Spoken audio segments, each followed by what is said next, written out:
गिबियावनो गासै नायगिरि बिथांमोननिसिम आंनि खुलुमनायखौ जासिहरग्रोनाय थाबाय जोंना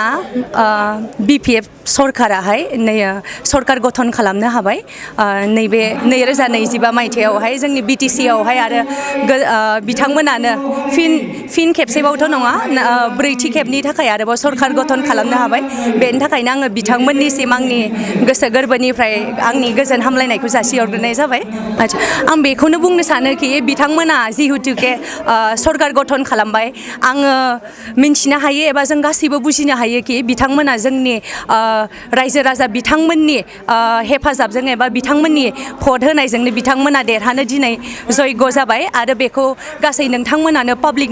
बिथांमोनखौहाय जयग' खालामदों दा बेनि थाखायनो जेन बिपिएफ सरकाराबो रायजो राजा बिथांमोनखौ बिथांमोननि मान होनायखौ जेबो नासयालासिनो बिथांमोना जेन मोजाङै नैबे फैबाय थानाय 5 बोसोरावहाय मोजाङै मोजां सरकारखौ सालायलाङो जोंनि गासै बर' हारिनि गासैबो साफ्रोमबो रायजो राजा बिथांमोनखौ गासैखौबो बिदिनो गोजौ फारसे लांनायाव जेन मदद खालामो बेखौनो आङो बिथांमोननिसिम गुरैयै खावलायनाय थाबाय जोंनि बिटिसिनि CEM बिथां हाग्रामा महिलारि सार बिथांनिसिम आंनि गोसो गोरबोनिफ्राय साबायखर जासिहरनाय थाबाय।